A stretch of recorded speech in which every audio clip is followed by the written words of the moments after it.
So AJ, what were you telling me? So if I do start to hit it fat, normally I'm trying to be real shallow through the ball with it leaning. Yeah, you know? no. You've got to go steep enough. Here's what happens when you hit the ball fat. The one bit of language that we get in golf when you hit a fat one is, you were too steep. Yeah. Yeah. No, you weren't. Let me show you. No, that's not what happened. Okay. Get a hold of the club. Yeah. If you come into the ball with your normal position here, and you slow your hands down and you throw the club head, see how far down to the ground it gets? Oh, yeah.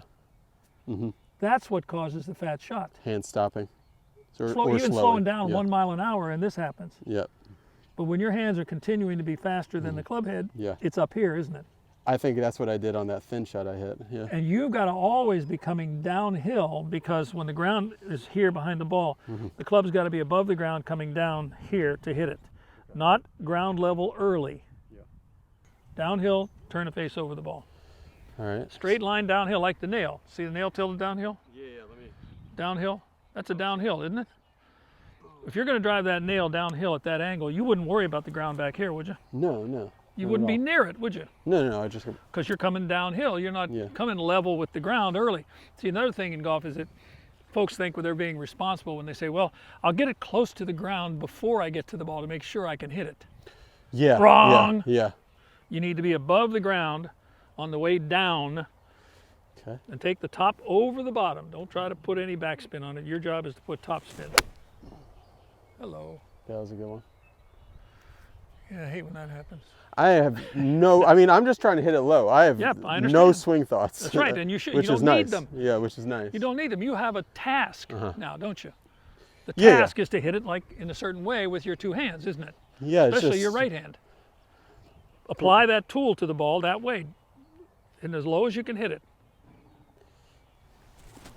A little thin? Yeah, a little, but okay, but take a look now. Green. Let's do this. It's not actually going low though. Play the ball off your front of your stance, up front.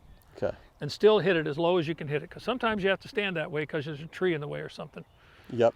Hit it as low as you can hit it. I mean, really de-loft that sucker and hit it low as you can hit it. Okay. Pretty high, huh? Oh yeah, really high. And you didn't try to hit it up in the air, did you? No. I could feel that squished the golf ball too. Yeah. So to hit the ball high, you don't have to do this. Let it out like that. You play it forward and you hit down and over it. And the ball goes up there. Isn't that funny? So then if I actually wanted to hit it low, I just do the same move, only back in my stance? Oh, okay, I gotcha. See what I mean? But I still would rather master this. No, it's the same. Just do it front foot a little more. Okay, front foot more. And just make the top. So guys, just to let you know, this is just about driver ball position for me. So you're going to hit it as low as you can hit it with that club, turning it over the ball, right? Okay. Yeah. Okay, go ahead. A little thin, but not bad, eh? A little thin, yeah. All right, so driver ball position, I'm going to hit it real low. As low as you can hit it with that club face. Okay, Take all the loft off. If it's a impact. lowness competition, no loft at impact. Downhill. Whoops. That was throwing the club a little bit at it because you hit behind it. Oh, okay. You threw the club a little bit this way. I went like that? Yeah. Okay. Come on, you don't want to do that. You want to get rid of that loft. The top of the face has to go over the bottom, even up there. Yeah.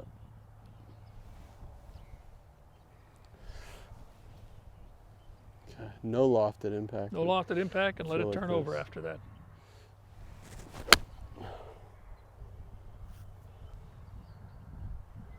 High and far. Yeah.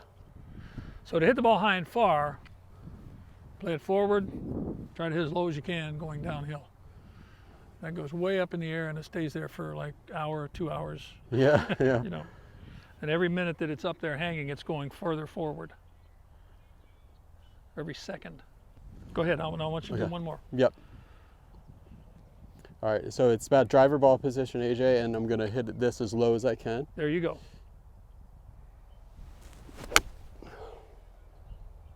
I went a long way. How's that? I went so far. I mean, I don't know this range, but that's just the hang time alone. Yeah. You see how high it went? Yeah. And you didn't do anything to hit it up that high, did you? You did the opposite. Yeah. You did this with the club and it went up that high. Shaft lean and impact is something I've always wanted Right. and struggled with. And if you try to hit a golf ball under a tree limb, you'll have shaft lean. And I know, like, whenever I take videos with Swing Profile and the other apps that I use, I hit the ball pretty good in a down the line view. Whenever I put the camera on face on and I start thinking about shaft lean and impact, I can hit it anywhere. Okay. Yeah. Doing pretty well here. No, I'm doing. So there's no shaft lean. There's just not hit the ball as low as you can hit it, right? No, I'm not thinking about the shaft lean. I'm just trying to.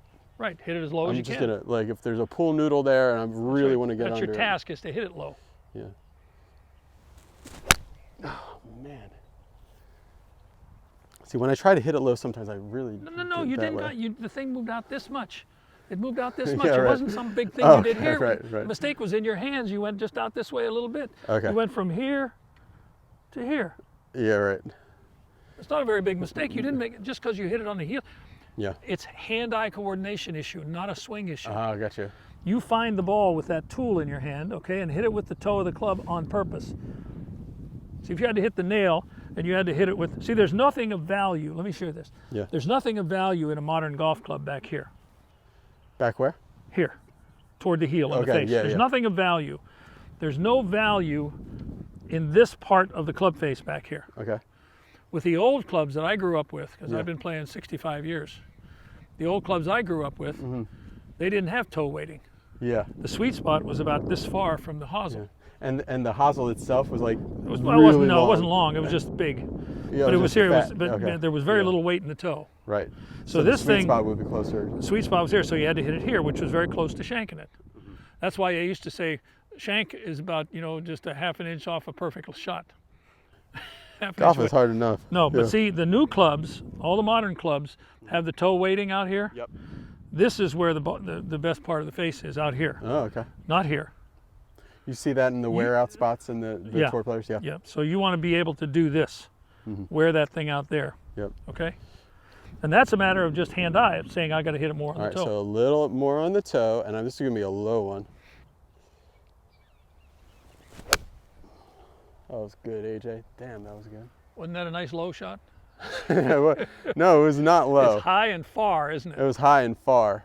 Yeah. Interesting, and isn't that it? was straight. And you know what? I can still, usually I can't even see the roots anymore, but these are shallow enough that I can still see the roots. Nice.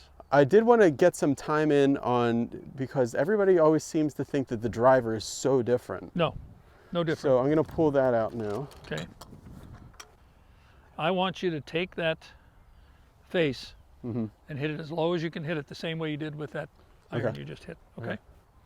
As low as you can hit it off your front position, ball position up there. Okay. Hit it as low as you can underneath the tree limb. See, every time I try to do that, I always... No, wait. Ball went left? Oh yeah, it went very left. Well, okay, let's take a look at what that means. Even if your hands were out ahead, if the face was shut, it's going to hook, isn't it? Yeah. Okay, start with the face more open. So maybe that was mission accomplished, even though I... Yeah, let's do it. Set the face more open at address than you normally do. Don't make it square at address. Open it up. Let go of the club, open it, and then grip it. Okay, now. Oh, okay. Okay, now, take the top over the bottom the same way you did with the iron. Try to hit it as low as you can hit it.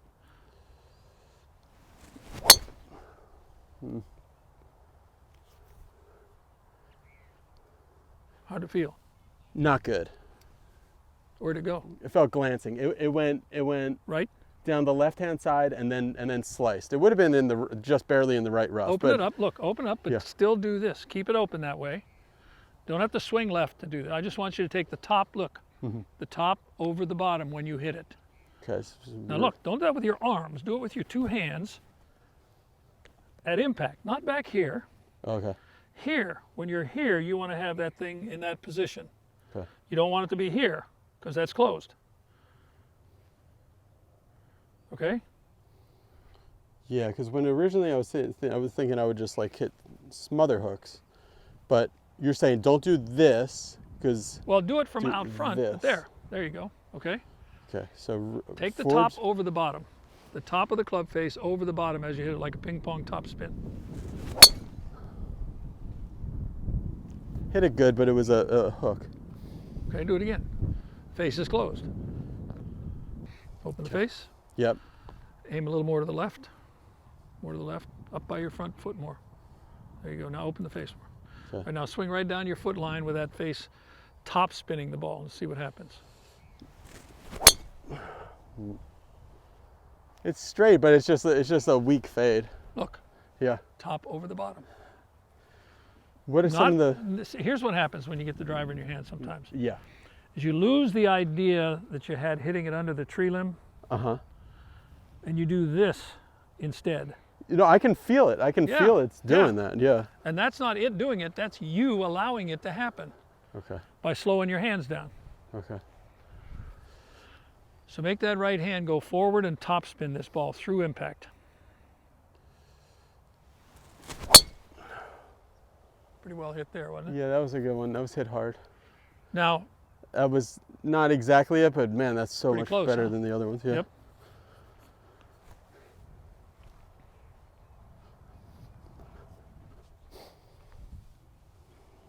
Okay. So forward in my stance, I'm really going to try to hit this low. Well, you remember your baseball position at impact? No. Pick the baseball bat up. Uh-huh. Yeah. Isn't that where you go with the baseball? Yeah, yeah, out in front of me. Yeah. You don't do this, do you? No, no, no. That's what you're trying to do with a golf club, and you can't do that. You got to go this way. Now, hit it with the whole shaft. When the best players in the world hit the ball with the driver, their left ear, their hands, go ahead and get a hold of it. Yeah. Their hands are anywhere from 8 to 12 inches past their left ear at impact. Gosh. So the hands are. My hands have to go so much faster then. Yeah. See, it's so easy to have your hands kind of be under your face when you're playing this game. Yep. And they have to be past your left ear by about a foot. Okay. Okay?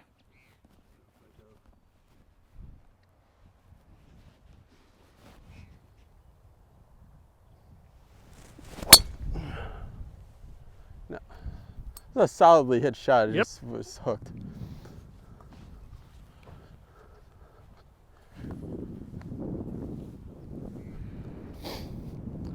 Because I always feel like when I try to manipulate it through impact a little bit, that I have left and right problems, you know? No, but see, this motion we're talking about isn't this motion, is it? Okay, gotcha. This is 90 degrees different than this motion. Yeah, yeah. You don't want this motion in any way with your golf shot. So you're out here ahead doing this. That thumb's going over the little finger knuckle, isn't it? Yeah, if I was to show the camera, so it's with this. You don't leave it back there. You keep it moving forward and you do this. In other words, you don't go and hit it and then the club does this. Yeah, yeah. You don't stop back here. All the way to the finish. Yes, all the way to the finish out there. You want this in this position at impact when this is past your left ear. Yeah. Like I know, like if I was playing ping pong, it's so easy to finish it. You're just like that, you know. Right. But you want to go. Here, look. Yeah. Here, what I want you to do is to get this past your left ear. Yeah. And have that looking at the target when you're past your left ear at impact. Now, there's that anticipated moment of impact is what we build all this around. Okay?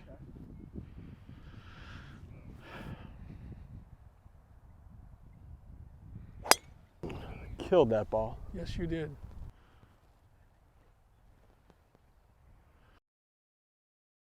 Hit a couple for us and just tell us like what you're feeling when you go out to practice. Okay. As somebody who's been how long ago did you develop this kind of idea of this move through impact? Because you said at first you were doing what everybody else was doing. I was, and my freshman year in college at Kent State. This is after I went to Penn State and graduated from their 2-year turf management program. But I worked as an assistant green superintendent. Yeah. Because in those days, pro superintendents would make more than just the pro or the superintendent. Oh, okay. So I was lucky enough to get a scholarship to go to Kent State to play golf for 4 years, which I did. My freshman year, freshmen weren't playing in varsity in those days. I'm playing with one of my teammates on the freshman team. And I just made a putt on the 17th hole to beat him out of a buck. And he was ticked. He was really upset.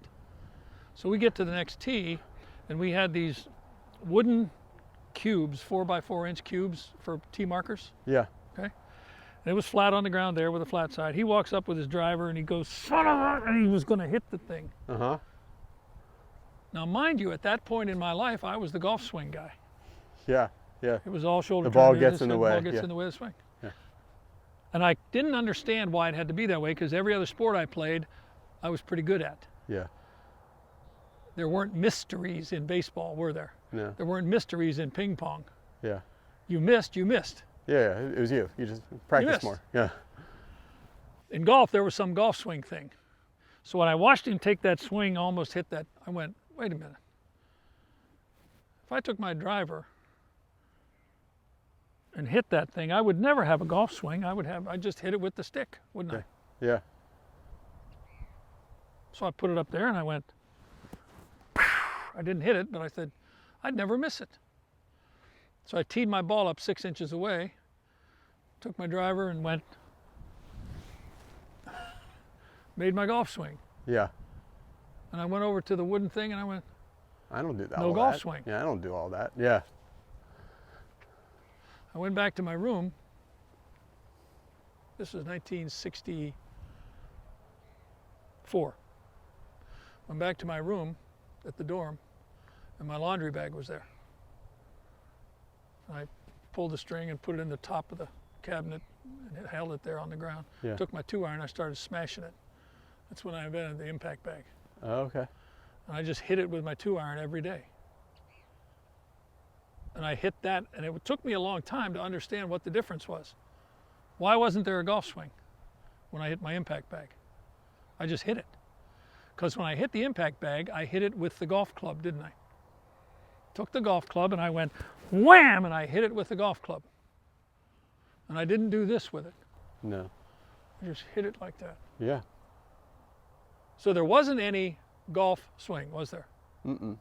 No, it's just the intention of hitting it. Yeah. Okay, so then that year, as I got through the year, the next following year that we played, I think I shot 65 about 4 times. Because it was just take stick, hit the ball, go find it, and putt. Yeah, right. Yeah. There was no golf swing for me. I went, oh my God. I didn't understand at the time what was going on. Mm-hmm. Okay, so I didn't stay with that concept until it occurred to me that that was what this is all about. Taking the club and hitting an object. Doesn't matter what the object is. Could be a little white dimple thing, right? Right. Or it could be a big heavy bag. Would I hit them differently? No. Wouldn't have to, would I? No. And being able to hit the bag accurately, if I drew a little golf ball sized circle on the bag, could I hit that pretty accurately? Yes. Take a black magic marker and Yeah. put a little circle the size of a golf ball, 1.68 inches diameter. Oh my goodness. So it wasn't any trouble, and what I found was what it felt like to me was I was standing still. And I didn't feel like any shoulder turn, I didn't feel anything. I was anchored to the ground and I just took the stick and I beat the snot out of it. My distance went up, my accuracy went up, everything was better. Yeah, AJ, that was the thing that I noticed. I've had the chance to play with Patrick Harrington. Yeah. That's the thing I noticed about my swing versus his swing is there was this like super stillness in his body. Right. I mean, he was swinging Not faster than me. Right. But like if I looked at him, if I was only looking at his body, it looked like you could really imagine how consistent you could be because it was just like there. Stable platform. Very stable. And then when I was looking at my friend who's about, a PGA pro, but about the same level golfer as me, and all this stuff was moving. He didn't have that stability. No, it was all moving. And I could say, well, His an platform alien was could moving. come down and say, Right. well, this is going to hit the ball more consistently than that is. Yeah. So the platform from which we hit.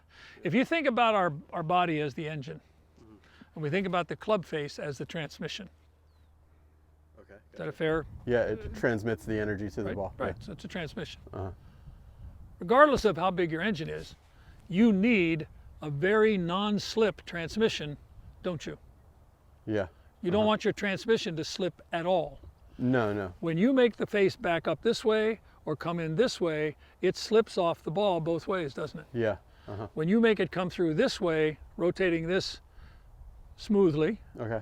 and the top over the bottom, see, when you have the club out here like this, and you take, and the face is open, Yeah. you leave the handle out here and turn the face.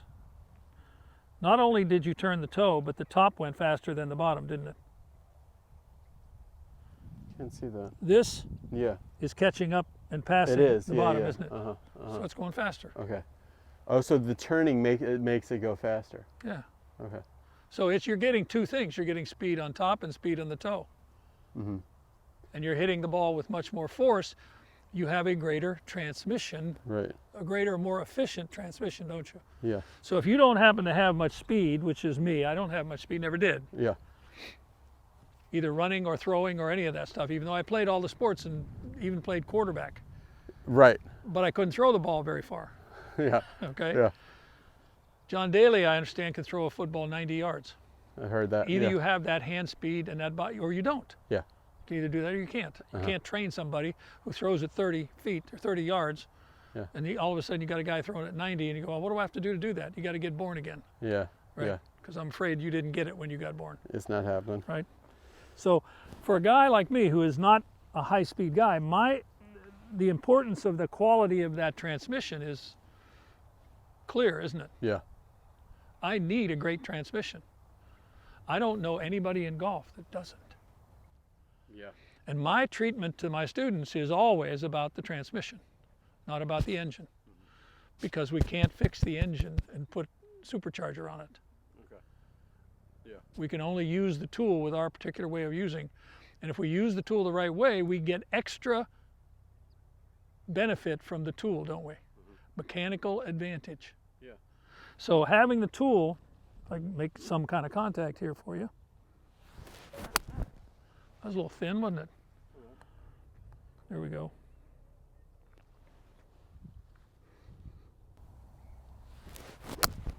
Oh, it sounded so good. And it doesn't look like a really fast swing, No. No. but to me it feels fast. Yeah. But it doesn't look that way, does it? Uh-uh. And I hit balls where I hit really good ones and they go farther. People go, you didn't hardly swing at that. How'd you hit it like that? Right. Right. Well, I swung as hard as I could. Okay. Yeah. I just can't create the kind of speed that other people do. But And I'm 74. yeah. Do you think like when I always thought that this wasn't not true when they say like this driver that I'm about to hit, they say like, oh, only swing like 80%. It seems like the pros are swinging up near 100%. The whole idea of that is that if I'm going to pound the nail, Yeah. I want to pound it at a speed that I can hit it really well, the transmission, Right. Right. consistently. I don't want to bend nails, right? Yeah. If I go absolutely crazy, then I'm gonna. And you're going to miss hit a little bit, aren't Yeah. you? The idea is to train yourself to hit at a higher speed, right? On the practice tee, you've got to push that a little bit. Take the top over the bottom.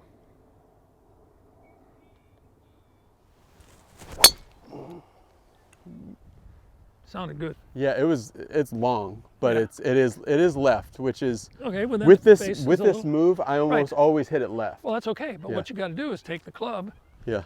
do this with it, do that, and then it won't be closed. Open it a little, You know, regrip it, you- and then. I don't know. There's a gentleman that I'm truly a big fan of. Yeah. He lives here in Southern California now. His name is Alan Ogilvy, and Alan was the head professional at the very first golf course that Nicklaus designed up in Toronto. I'll think of it. Anyway, he was the head professional there for 30 some years or whatever, and then he retired and came down here. Yeah.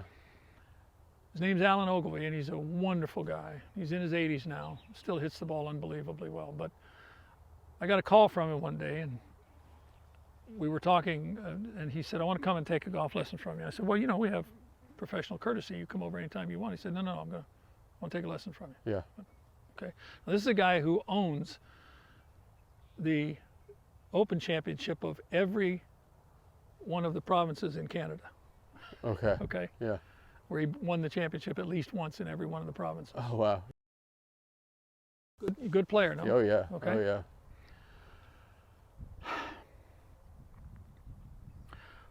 when we got done talking about using the club and getting the face to be more open to do this, he went, now I get it. I said, get what? He said, now I know why Stan Leonard did what he did. Stan Leonard was a Canadian tour player who came down to the States, and he won 3 tournaments in the PGA Tour down here back in the 50s. Yeah.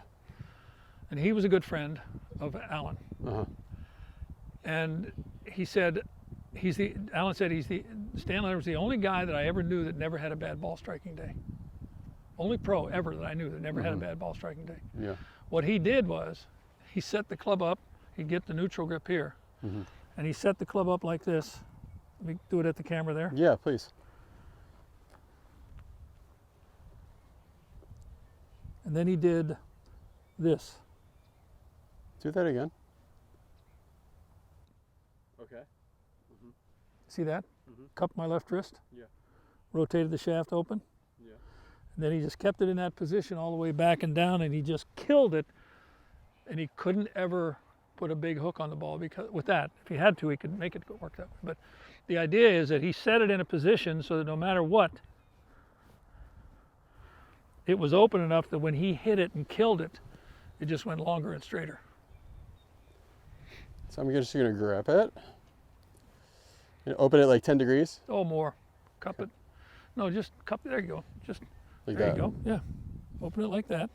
And leave it in that position when you as you go back, and then kill it with but do topspin. that top spin covering move. Yeah, cover the ball when you hit it.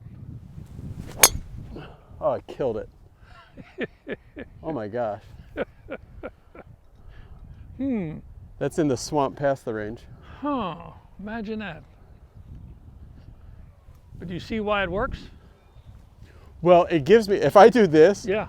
I can do this through the ball more. Right. Yeah. Right, it's already loaded, isn't it? Yeah. Yeah, if I set up locked Now and then I try to do it, it's pretty unnatural. There's nothing left to give, is there?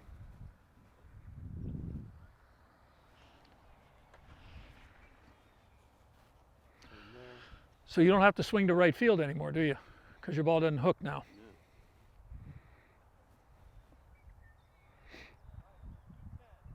about like that. There you go.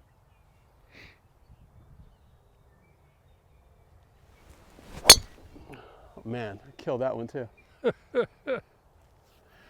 Huh, imagine that.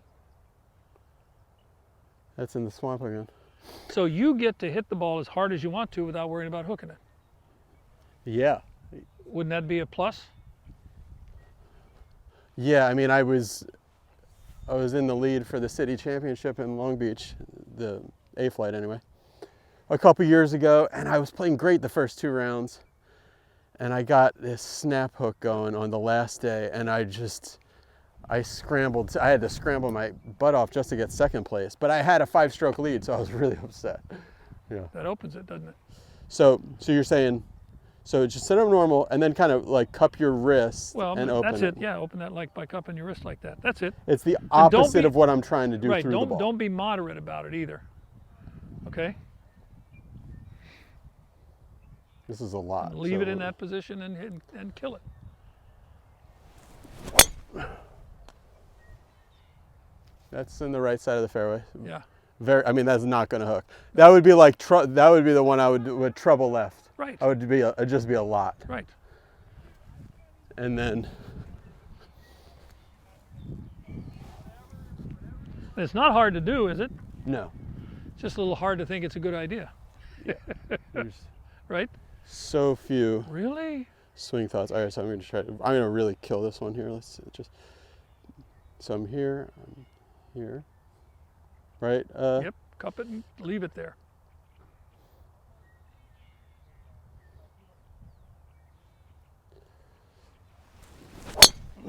Oh yeah. That was good. That's penetrating too. Yeah. You just can't miss it left. That's Let me think. Would that be any good for a oh good yeah, player? that'd be good. And when I got to talking to Alan about it, he said, now I understand. Because I was showing him that, getting the club open was a good thing. And he went, Now for Stan, he just kind of figured it out by Yeah. hitting balls. He's like, Right. I'll just do it. well, Yeah. he was a friend of Hogan's.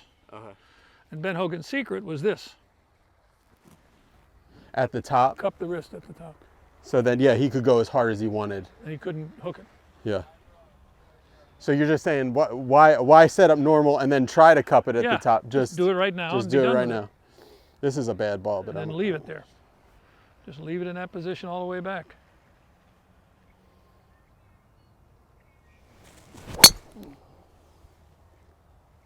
That was a bad ball, but it's straight. Amazing, huh? Further than I thought. So what if you get a golfer that, you know, when you have your impact tape, they're all over the face. Right. Like I've always felt like the thing that's keeping me from a next level in golf is my ability to just put it on the button. So I make some good swings and I get some good results, but I'm still all over the face. When you run the show with the big muscles, you can't be precise here. Okay. Yeah. This is the only thing fine enough To be able to put it on the Now, button. I talked on the phone about the proprioceptors, or did we do that? A little bit. This joint right here, the elbow, has proprioceptors all around it. And proprioceptors measure force directionally, so they tell our brain where that elbow is because of the forces acting on it. Is that like nerve connections? Or? Yeah, it's a nerve connection up to the brain. Okay. Yeah. Okay? These little dots are on there. In my hand, the size of my fist, which is about the size of my elbow, I have 14 different joints. Each one of them is giving me data about where this is in space three-dimensionally. Yeah. Over here I got 14 more, so here I have 28 different joints that are telling me where they are in space. You see how fine you can be with this as opposed to your elbow or your shoulder? Yeah. Oh yeah. This is the only way we have the fineness to hit the ball with a good part of the face. Yeah, if you're trying to just Yeah, you got no body it. you got no proprioceptors that are that fine in that small a space as you have in your hand. Yeah. Every other sport you play from here down, don't you? Oh yeah. Yeah. You don't play with your shoulders. So there's no need to do that in golf either. That's what I'm saying. So now you know, once you get that face open there like that, in that beautiful open position, you leave it there and go wham and cover it and do the top over the bottom business. Yeah, Mike. So you take it back when you're in that position, you're here when you're up here. You're not like this. Yeah. This is closed. Yep. This is open. Show you why. Take a look at this. Okay. Now it says Golf Pride there, right? Yep. Okay, if I rotate that to the right, that opens the face, doesn't it? Yes. If I rotate it to the left, it closes the face, right? Okay, so the club is 90 degrees to my forearm here, right?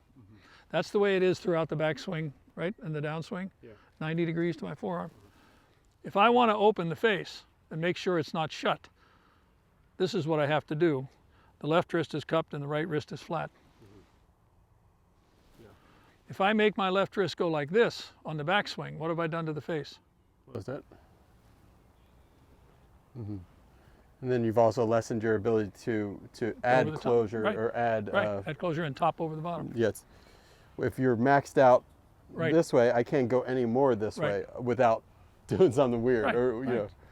So that's but if I'm about here, like here, then I can. If you take a baseball bat, this right hand is never like this, is it?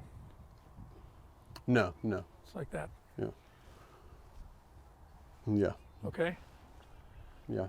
See, you never cup your right wrist at the top of the backswing with a baseball bat. Yeah. So the idea here is that understanding that you want that club face to be open as it approaches the ball, don't you? So why not start it and do that, leave it there, go like this and kill it. How do you align yourself though? No, by the way the ball flies. You do that on the practice tee. No, but there's no right way to align everything. You just got to figure out what shot you hit today and line it so you can hit that shot. Does that make sense? Right, but like, do you line up your feet and then? No. It's just a reaction to you look at it. Where you have to go and you know where you hit it. Okay? And be predictable enough to know. Because when you leave a teeing ground, your stance isn't going to be the same. Yeah. You got downhill, uphill, right foot higher, right foot lower, right foot higher, left foot lower, and so on. You got all these things going on that are trying to be precise with all this stuff. Then you need to be able to hit the ball where you see it in space. On a hillside, sitting up on tufted grass. Yeah. You don't worry about all of this to make sure you see it and hit it with your hand-eye. And that's what you do even when it's sitting on a tee. It's very easy to be precise in this game when you don't need to be. Yeah. About things that don't matter so much. Okay. Right. All right, AJ, that was great. Thank you very much. Thank you. I appreciate it. This was Brendan. fun. How can anybody learn about your golf schools where you have going on here? Yes, ajgolf.com. We got a website. Go there, and there's a telephone number there, and email addresses, and ajgolf.com. I'll make another trip back down here to talk to AJ, coming with your guys' questions. So any questions you have, put in the comments below, and I'll bring them back to AJ, and hopefully we can get out on the course next time I come. All right, guys. Thanks for watching. Click the subscribe button. Go to ajgolf.com, and that's it. Bye. Thanks, buddy. Oh, that was great. That was fun. Thank Good. you.